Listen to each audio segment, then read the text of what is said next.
안녕하세요. 정아입니다. 오랜만에 말하는 영상으로 돌아왔어요.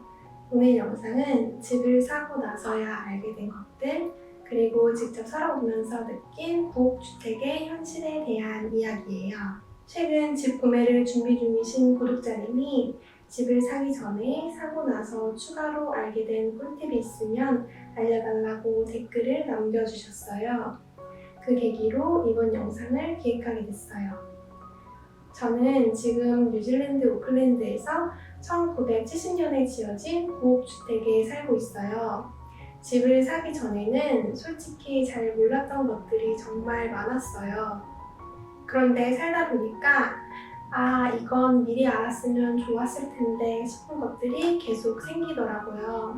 그래서 오늘은 구옥에 직접 살면서 알게 된 것들, 집을 사고 나서 후회했던 점, 다행이었던 점, 집 사기 전에 꼭 알고 가면 좋은 현실적인 이야기들을 솔직하게 담아보려고 해요.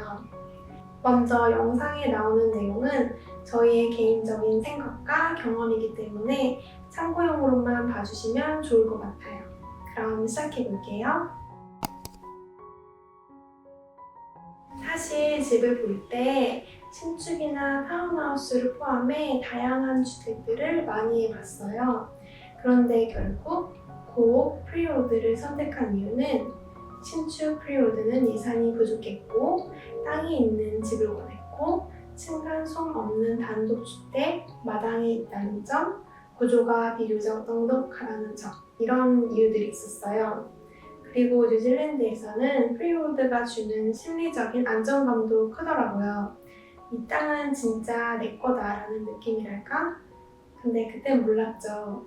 프리로드는 자유로운 만큼 책임도 전부 제 몫이라는 거예요. 잔디 관리만 해도 생각보다 많은 시간이 필요해요. 잡초는 계속 올라오고 여름엔 잔디가 진짜 미친 듯이 자라나요. 잔디 깎는 비용도 회당 50에서 100불, 잔디 면적에 따라 그 이상이 나오기도 해서 저희는 잔디 깎기 기계를 사서 직접 관리하고 있어요. 구옥에 살면서 가장 먼저 느낀 건 추위였어요. 뉴질랜드 집들은 대부분 나무로 지어진 집들이라 전반적으로 추운 편이에요. 벽돌집이나 시멘트로 지어진 집, 아파트는 조금 더 따뜻하겠죠? 특히 뉴질랜드 구옥은 단열이 잘 되어 있지 않고 바닥 난방도 없고 창문도 싱글 글라스인 경우가 많아요. 구옥의 알루미늄 창틀의 단창 조합은 겨울에 창가 근처만 가도 찬 기운이 그대로 느껴져요. 그래서 알게 된 점은 집을 살 때 겉모습만 보지 말고 단열, 난방, 창문 상태 이 세 가지는 꼭 확인해야 한다는 거였어요. 요즘 지어진 신축 주택들은 이중창이나 삼중창에 샤시도 두껍고 튼튼해서 확실히 따뜻하다고 해요. 단열을 가장 중요하게 보신다면 신축도 충분히 좋은 옵션이 될 수 있을 것 같아요. 구옥에 살면 집이 완전히 조용하지는 않아요. 특히 일교차가 심한 날에는 집에서 딱딱 하는 소리가 나요. 처음엔 솔직히 무서웠어요. 무슨 소리지? 누가 들어온 건가? 이런 느낌이었거든요. 근데 알고 보니까 나무 구조라 온도 변화에 따라 움직이면서 나는 소리더라고요. 지금은 집이 숨을 쉬고 있구나 하고 살아요. 이건 정말 구옥에 살아보지 않으면 절대 모르는 부분인 것 같아요. 집을 사고 나면 끝일 줄 알았는데 아니더라고요. 수도, 전기, 지붕, 배수, 데크, 외관 페인트 하나 붙이면 다음이 기다리고 있어요. 특히 구옥은 지금은 괜찮아 보여도 언젠가는 손봐야 할 것들이 꼭 생겨요. 그래서 느낀 점은 집 살 때 예산은 집값에서 끝이 아니다. 유지보수 비용을 꼭 따로 생각해야 한다는 거예요. 신축이거나 지어진 지 5년 이내의 집들은 큰 하자가 없는 이상 상대적으로 유지보수 비용이 덜 들 거라고 생각해요. 지붕과 외벽 세척은 주택 관리에서 꽤 중요한 부분이에요. 1, 2년에 한 번 정도는 외부 청소를 해줘야 집을 깔끔하게 유지할 수 있어요. 그리고 꾸준히 신경 써야 하는 게 외부 페인트예요. 뉴질랜드는 강풍, 비, 자외선이 워낙 강해서 시간이 지나면 외부 페인트가 벗겨지거나 손상되기 쉬워요. 페인트가 벗겨지면 외벽 자체에도 손상이 갈 수 있어서 방수와 보호 차원에서 8에서 10년에 한 번 정도 재도장을 권장하고 있어요. 또 구옥은 배관 시스템이 노후된 경우도 많아서 보이 새는 곳에서 물이 새거나 터질 수도 있어요. 그래서 집을 고를 때 누수 흔적이 있는지 꼼꼼하게 확인하시는 게 정말 중요해요. 그럼에도 불구하고 제가 이 집을 좋아하는 이유도 분명히 있어요. 뒤뜰이 있어서 계절이 느껴지고 텃밭을 꾸릴 수 있어요. 햇빛이 하루 종일 집 안으로 들어오고 이웃 소음에 스트레스 받지 않고 집이 나만의 공간이라는 느낌. 그리고 조금씩 손보면서 집이 점점 우리 집이 되어가는 과정도 좋아요. 완벽하지 않아서 더 애정이 가는 느낌이에요. 제가 예전에 막다른 골목길에 살았던 적이 있어요.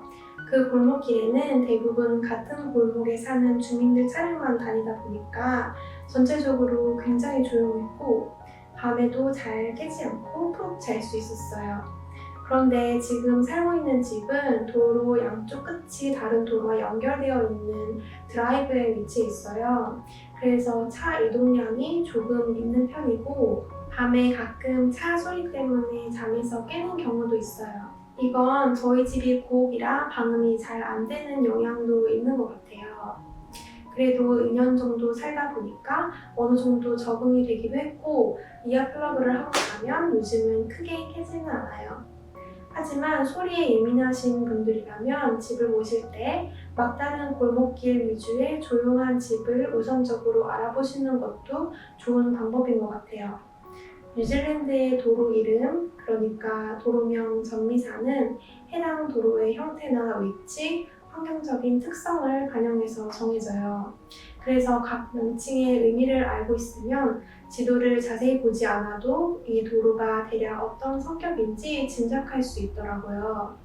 주택가에서 자주 볼 수 있는 도로 이름만 정리해보면 Avenue, Crescent, Court, Drive, Lane, Place, Rise, Road, Street, Terrace 이 정도가 있어요. 이걸 소음 체감 기준으로 정리해보면 Place, Court, Crescent는 조용한 생활을 원하면 가장 먼저 볼만한 도로 이름이에요. Terrace Rise는 언덕 지형 덕분에 생각보다 조용한 경우가 많은 길이고 Street는 같은 스트리트라도 위치에 따라 체감이 완전히 다르니 직접 체크는 필수예요. Lane은 좁아 보여도 통로 역할을 하면 의외로 소음이 있을 수 있어요. Avenue, Drive, Road는 체감과 접근성은 좋지만 소음은 어느 정도 감안해야 하는 도로예요. 이제는 도로 이름만 봐도 생활 소음이 어느 정도 예상되실 거예요. 다만 이건 이름에 따른 일반적인 특성이고 같은 이름이라도 실제 환경은 다를 수 있어요. 집이 도로 바로 앞이 아니라 뒤쪽에 위치해 있거나 앞마당이 넓고 건물이 안쪽에 있는 구조라면 실내에서는 훨씬 조용할 수도 있어요. 그래서 결국엔 직접 가서 보고 느껴보고 판단하는 게 가장 중요한 것 같아요. 그 외에 여러 가지 도로 이름들이 있는데 영상이 길어져서 다 담지는 못했어요. 궁금하신 분들은 설명란과 댓글 고정에 있는 링크를 확인해보세요. 마지막으로 집을 살 때 꼭 염두에 둬야 할 게 집 세금과 보험비예요. 렌트로 살 때는 크게 신경 쓰지 않아도 됐던 지출인데 집을 소유하게 되면 매년 고정적으로 나가게 돼요. 뉴질랜드에서 집을 소유하면 매년 Council Rates라는 세금을 내게 돼요. 이건 국가에 내는 세금이 아니라 지역 카운슬, 그러니까 시청에 내는 세금이에요. 이 돈은 쓰레기 수거, 도로 관리, 공원과 녹지 관리 같은 지역 생활 서비스를 운영하는 데 사용돼요. Council Rates는 보통 세 가지 항목으로 나뉘어요. 첫 번째는 Uniform Annual General Charge, 집값과 상관없이 모든 집이 동일하게 내는 고정 금액이에요.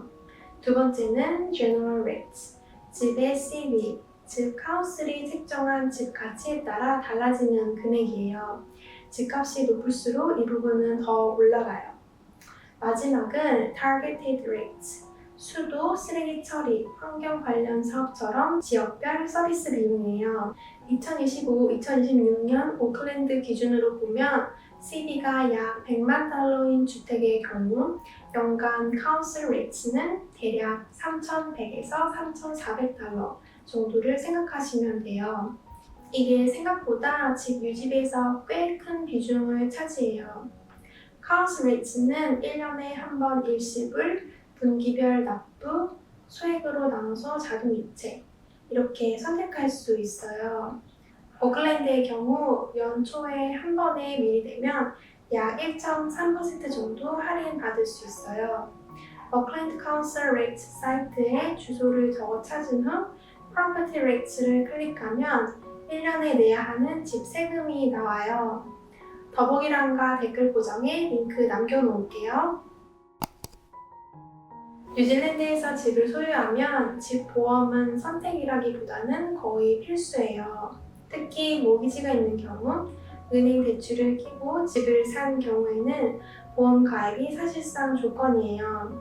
집 보험은 보통 화재, 폭풍이나 홍수 같은 자연재해, 누수 파손, 도난이나 사고 이런 것들을 커버해요. 보험료는 집값 하나로만 정해지지 않고 집의 연식, 건축 자재, 지붕 상태, 지역, 자연재해 위험도 이런 요소들이 함께 반영돼요. 그래서 같은 가격대의 집이라도 보험료는 꽤 차이가 나요. 9호 프리홀드 주택 기준으로 보면 집 보험료는 보통 연간 2,500에서 5,000달러 정도로 연간 수천 달러 단위로 생각해줘야 돼요. 생각보다 적지 않은 금액이죠. 그래서 집을 살 때는 모기지 상환액만 볼 게 아니라 카운슬 레이트, 보험료, 유지 보수비 이 세 가지를 고정 생활비처럼 같이 계산해야 하더라고요. 그래서 집을 살 수 있나 보다 이 집을 계속 유지할 수 있나 이걸 꼭 같이 생각해야 하는 것 같아요. 저희도 아직 주택살이 2년차라서 지금도 직접 부딪히면서 배워가는 중이에요. 그래도 이 집에서 보내는 하루하루는 분명 의미가 있고 저희 가족의 시간이 차곡차곡 쌓아가고 있어요. 집은 투자이기도 하지만 결국은 내가 매일 살아야 하는 공간이라는 게 더 중요하다고 느껴요. 영상에 나오지 않은 집 구매 전에 알았으면 좋았을 점이 있다면 댓글로 함께 나눠주세요. 저희보다 더 많은 경험을 하신 분들의 이야기는 언제나 배울 점이 많다고 생각해요. 혹시 뉴질랜드에서 집 구매를 고민 중이시거나 구옥주택의 현실이 궁금하셨다면 이 영상이 조금이라도 도움이 되었으면 좋겠어요. 그럼 영상 끝까지 시청해주셔서 감사합니다.